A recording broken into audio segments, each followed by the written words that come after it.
Nature, isn't it beautiful? Mountains, rivers, the forest stirs something within inside of us, this sense of awe and beauty. It whispers something deeper to our souls.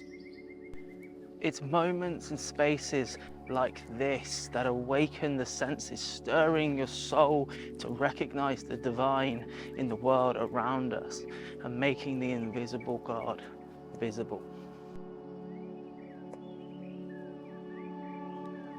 We're not alone when nature makes us feel this way. In fact, one of Jesus' first followers, the Apostle Paul, wrote in his letters to the Romans, he said, "For since the creation of the world, God's invisible qualities, his eternal power and divine nature have clearly been seen." And for sure, God has introduced himself to us through the Bible, and that is wonderful. Read your Bible, but the reality is not everybody has access to a Bible. But nature, creation, everybody has access to that. Everybody can see it. There's something about nature that leads us to something higher, to something more, something deeper. Just think about how many cultures, past and present, have made nature itself their God. They worship sun gods, moon gods, sea gods, and storm gods, and many other kinds of gods.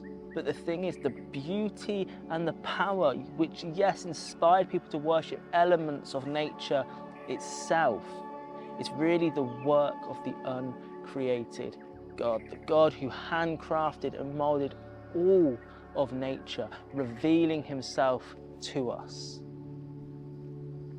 In the tapestry of nature, God paints his portrait with the sound of the wind, with the colours of the sunset, with the gentle whispers of the forest. As I gazed upon a petal of a delicate flower, or the vastness of a grand landscape, or the balanced beauty of this ecosystem here in this forest, it leads me to worship. Not worship this forest itself or nature itself, but to worship something far more powerful, far more beautiful, the one who handcrafted all of this, God himself. John Muir, who was the father of the American National Park System, made this observation. He said that when you go out into nature, it's like going to church to listen to a sermon. He said there you'll find sermons written in the stones, in the animals, in the trees, and if you know how to listen, the invisible God will be made visible. So my dear friend, if the ache of emptiness weighs heavily on your spirit, I urge you to open the pages of the Bible to see what truth lies between those pages, but to also step outside, to take a walk into the cathedral of creation.